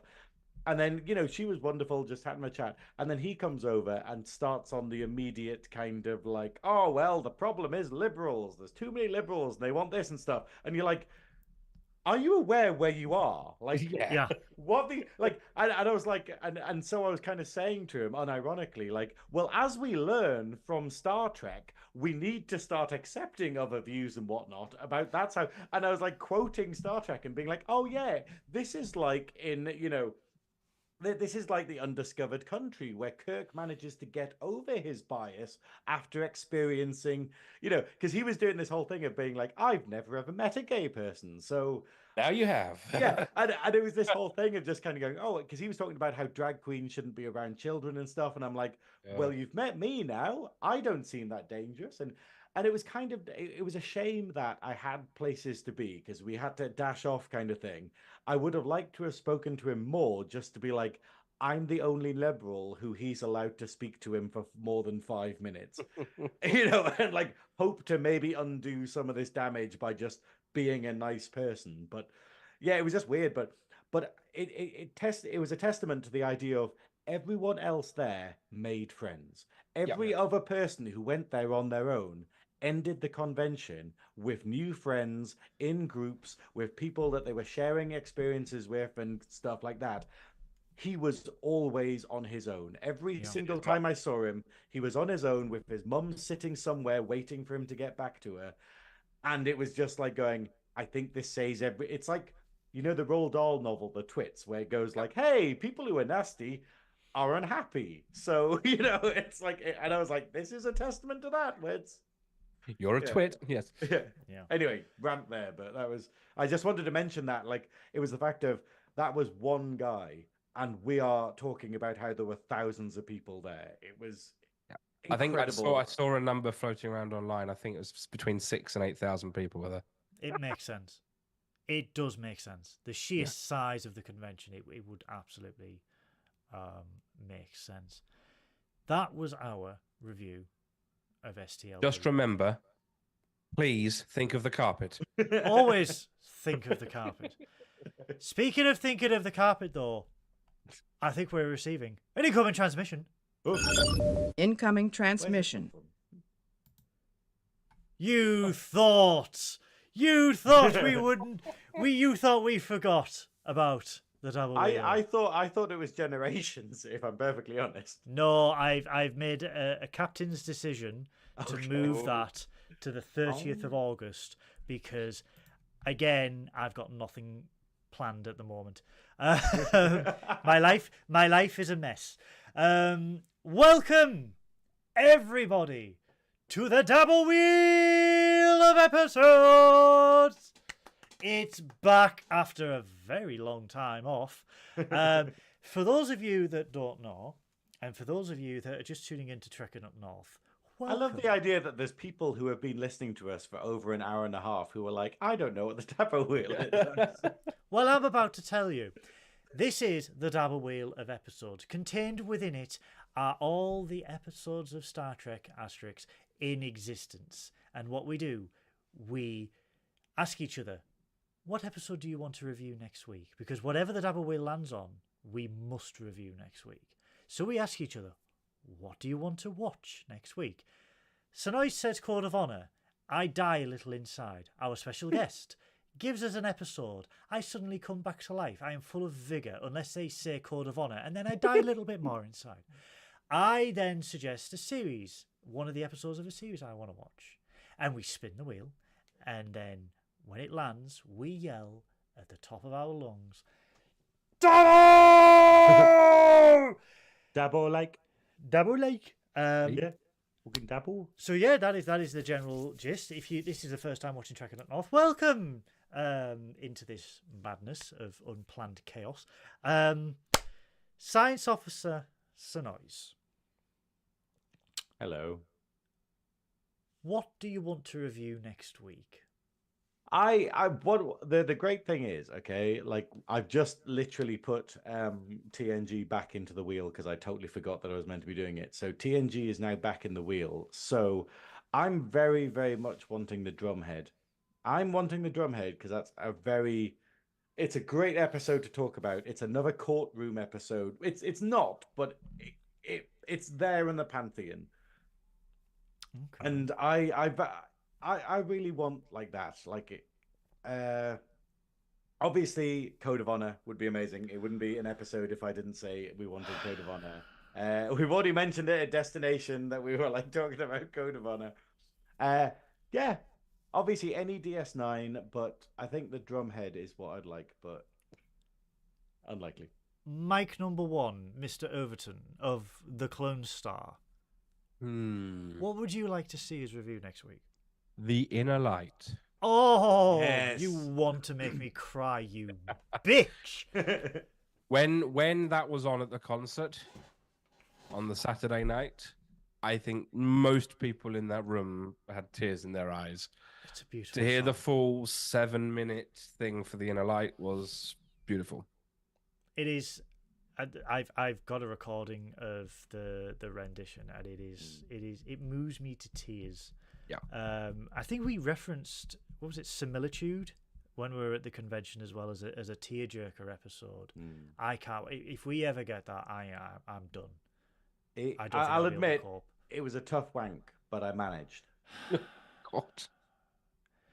I don't want a Star Trek Enterprise episode yet, because I want to wait for my Hero Within jacket to arrive, so then I can be in full cosplay.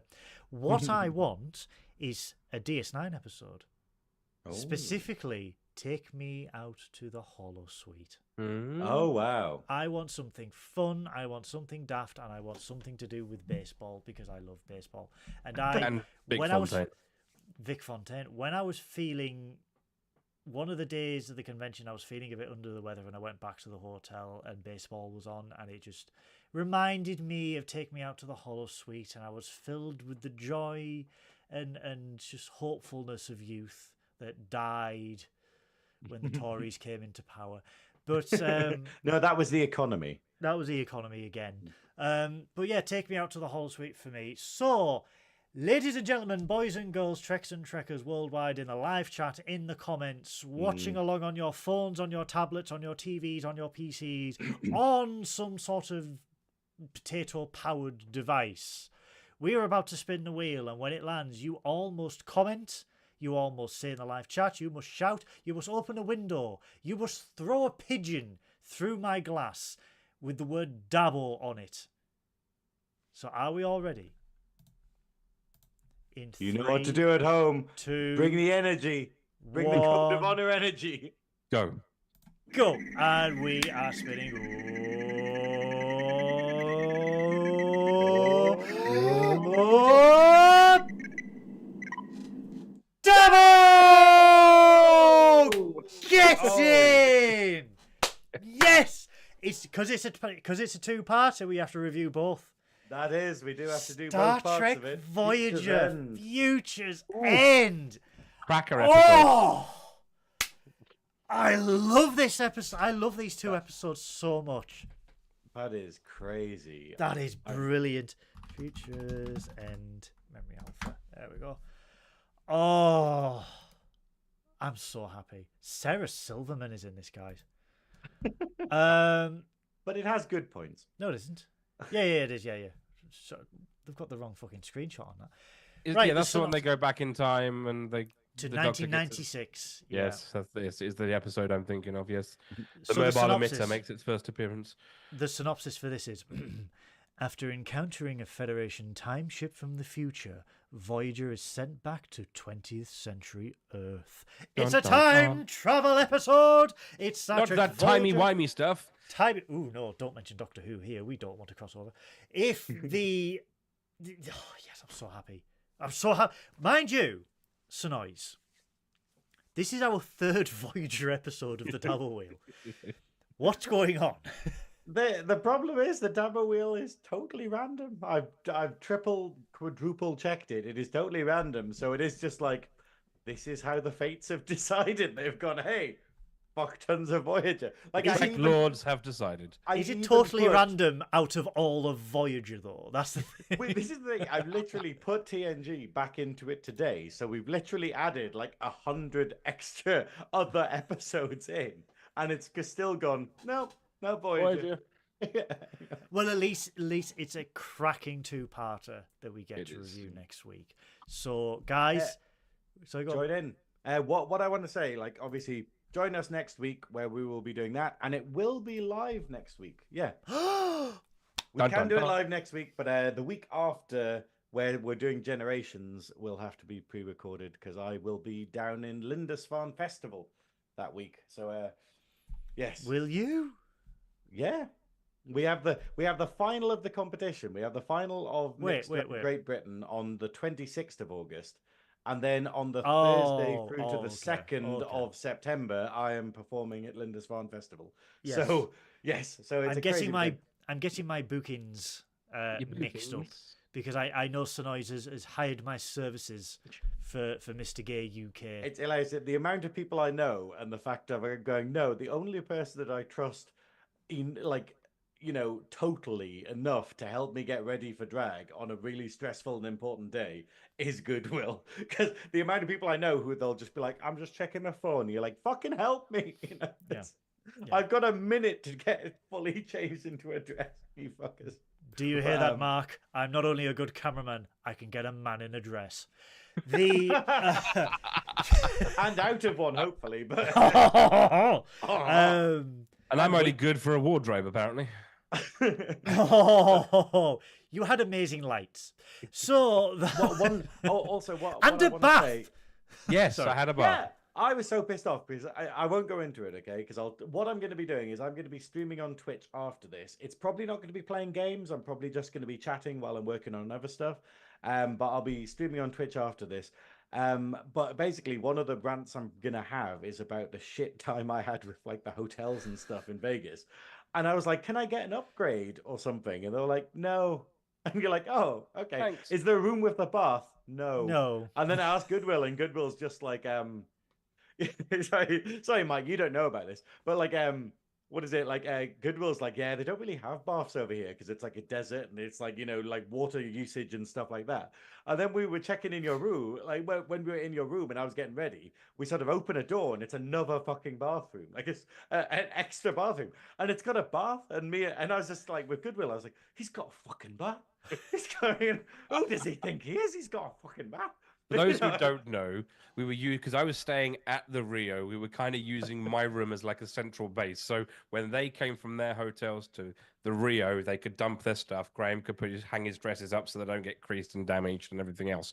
So yes, and for some bizarre and unknown reason, I had two sets of I had a bathroom, which was obviously had mirrors and a sink and a bath and a shower and a toilet, and then outside of that was another countertop with another mirror and a hairdryer and a basin and why?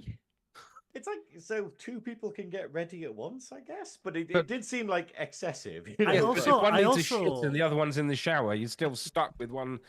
I also question the placement of the sofa facing the bed directly. It Yeah. was almost like it wasn't even a cook chair; it was a cook sofa. Yeah, Where that was you could- It was just like it was a nice sofa. It was just like, why facing the bed and not? See, the I would have TV? spun it. I would have spun it the other way around, pushed it further into the room, and then put the telly in that up against the wall that the sofa was on, Thank you. rather than the telly being in front of the window and like on the side So of the the room. Yeah, Because the if you're in sofa bed, facing you the can't TV. watch the telly. Yeah, sofa I- facing the TV, and Well, then to be fair, that's behind probably bed. good because most American television is diabolical and it's more adverts than it is actually television. But anyway, Well, no, it's not more adverts. It's more people reading the legal text on a medical advert. You know, I love it's- that. It's That is so the one that- scary. I Where love. like the advert is 5 seconds long, and then it's literally this 10-minute sort of like, here's all the ways this will kill you. There was, The- there the was bit one. that- There was the one bit for that heart really made me- medication. So go on.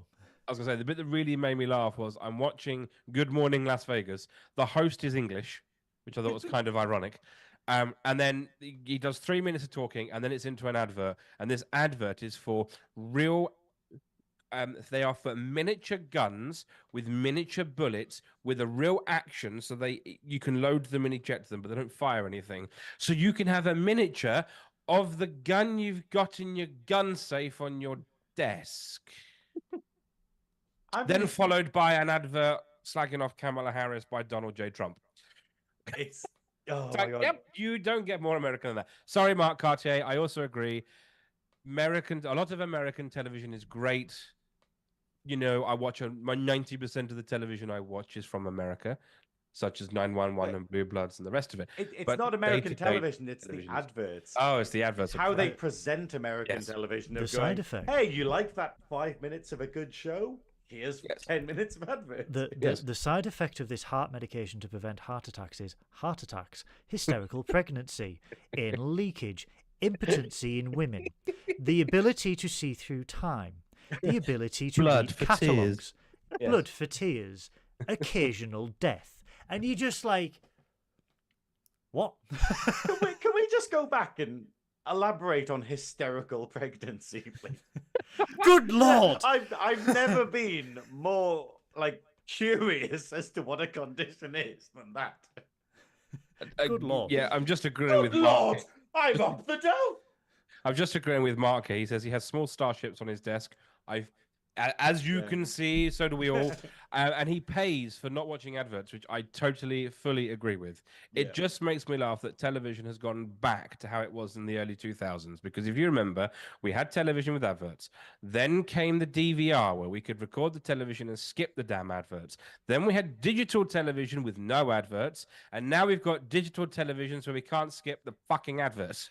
Yeah, we've just gone back to where we were in the 90s. And now we've got me paying for Amazon Prime and then putting adverts in and being to like, try and rape you for an extra couple of quid. There's a different thing you can buy that's more expensive if you want to get rid of the adverts. I'm like, how about I just stop watching? But I love the fact that Ellie came back literally as you uttered the words "cuck chair," Goodwill. We're literally talking about cook sofa, and then Ellie's like, "Hello, I'm ready for this lovely family-friendly conversation." Ellie, we did say that you were perfect and your cosplay was immaculate. Yes, I didn't. I thought it was terrible. That's all I'm saying. No, but to be fair, she had the same sofa in her room. Just saying. Yeah. Well, I'm not going to mention the praise I said for Ellie because I thought she was wonderful for the brief times that I met her. But so Mike number 1. Yes, Mike number 2. What is next for Clonestar?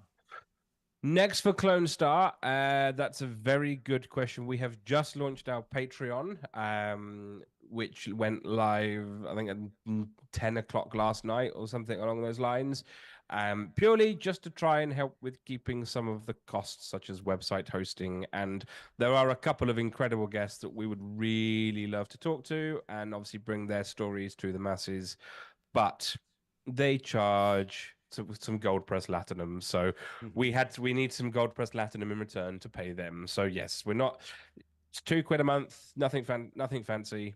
Come and show some support for with us. We can then bring you some more incredible guests, and then yes, we have some very cool episodes coming up. I'm just going through my chat now with my co-host, the wonderful Joseph Hurley. Joseph. Because we were just working out schedules and stuff, but I know for a fact coming up we have an episode with James Frayne, we have an episode with the incredible Bonnie Gordon coming up as well, so make sure you tune in to those. I remember that one. What, the Bonnie Gordon one, do you? Yes, I remember that one. Why would that be? I wonder why, because it might just be that we borrowed Mike number 1, Mike number 2 for a couple of episodes. That's a unique way of saying put a hood over my head, bundle me into a boot of a car, and then transported me to Ireland. You weren't supposed to tell them that. And you were like, I'm fine with all this, but why was it a fucking convertible? Introducing Captain Goodwill. Yes. Exactly. That's and right, we also Captain. have some lovely new merch that's just gone out as well. So I can attest to the quality and fine design of these t-shirts. They are well put together and they hide my moobs amazingly. Yes, they are great for They are hiding moves. Great for hiding moobs. I forgot that I had moobs the other day when I wore mine, and I was like, "Good Lord, look at these!" But yeah, I'm pretty sure I stopped you in the middle of like STLV and just was, "Excuse me, Goodwill. I don't know how to say this to you, but you've got shit tits." And it was just, and it was totally out of the blue, and you just looked at me, being like, yes, "What?" you say this, but my girlfriend says I have got amazing tits. So another man's trash is another man's treasure, Synoiz. Okay. So Disappointing bosoms. That's all I'm gonna say about you. But... also, I have a hang on. What is it? She said a dump truck of an ass. So What? She can fill it up with stuff. Well, I mean, no, I just have commercial. Better driving get that license. sack of dildos off to the sex store. I tell you, on a side note. To be fair, you did actually get stopped at customs on the way back, and you were like, "Oh, it was something in my suitcase must have set the alarm off thing." And I'm like, "Did you get a sack of dicks?" Well, we went when I went exploring the strip with the lovely Ellie little child and her wonderful mum, and we she was went great. through We went through the tat shops, you know, the traditional Las Vegas tat shops, and there were little rings of willy soap that, yes, I thought were quite hilarious. So I was tempted to buy a couple and donate to some people. Neither of which are on this podcast, but there we go. That has been Trekking Up North Live. We're back on track, people. This is how it should be on a Friday night. I'm not talking about willy soap. Oh, okay, fine. There we go. At least you're keeping it clean. Yeah. I would like to thank my wonderful co-host, Science Officer Synoiz, for joining me once again, and also the lovely Mike #1, Mike Overton from the Clonestar Podcast, for being our very special guest this week. It has Thank been you an for honour to have having you. me. Oh, you will be coming back. You don't have a choice. Have you regretted your decision? Yes. Very much. No, I'm joking. No. Good. I've just got a text from Mike saying we don't need you anymore. Oh. No, seriously, thank you, Mike, for coming on. It has been an absolute pleasure to talk about STLV with you this week. So next week, guys, we will be reviewing Future's End Part 1 and 2 from Star Trek Voyager. Thank you to everyone in the live chat. Thank you to Ellie Littlechild. Thank you to Mark Cartier, Beth, Sarah Peach, Lee, Paul, Kirsty, David, everyone who's joined in on the live chat. Did you like this video? Please hit that like button and click subscribe to Nerdy Up North. All of our friends of the shows down there, such as the Clonestar, such as Mike's LCARS workshop, such as The Search for Trek, launching soon, are all down there. So please find all the links, subscribe to the YouTube channels. You have no idea how just one subscription can help a channel. So please just do that. Just be nice. Just be nice. And also click that bell and click the like button and just do everything that you need to do to help that bastard algorithm get us to where we need to go. But until next week, my lovelies, as always on Trekking Up North. Hold on. You haven't said whether I've got stuff to promote or anything. We don't care. Do you have anything to... Yeah, no.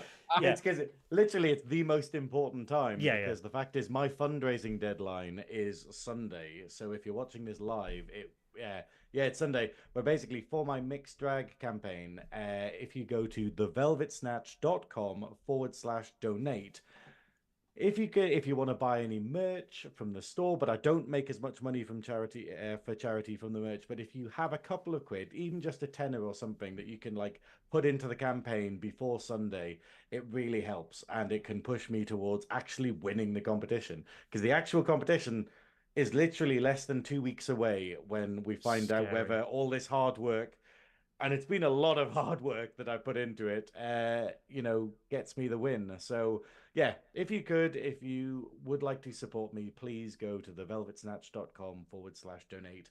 And yeah, there we go. Link is in the description below. So please, guys, anything that you can help out with, please help Synoiz get there. You are on Twitch straight after this, rambling about hotels and various shenanigans that you have.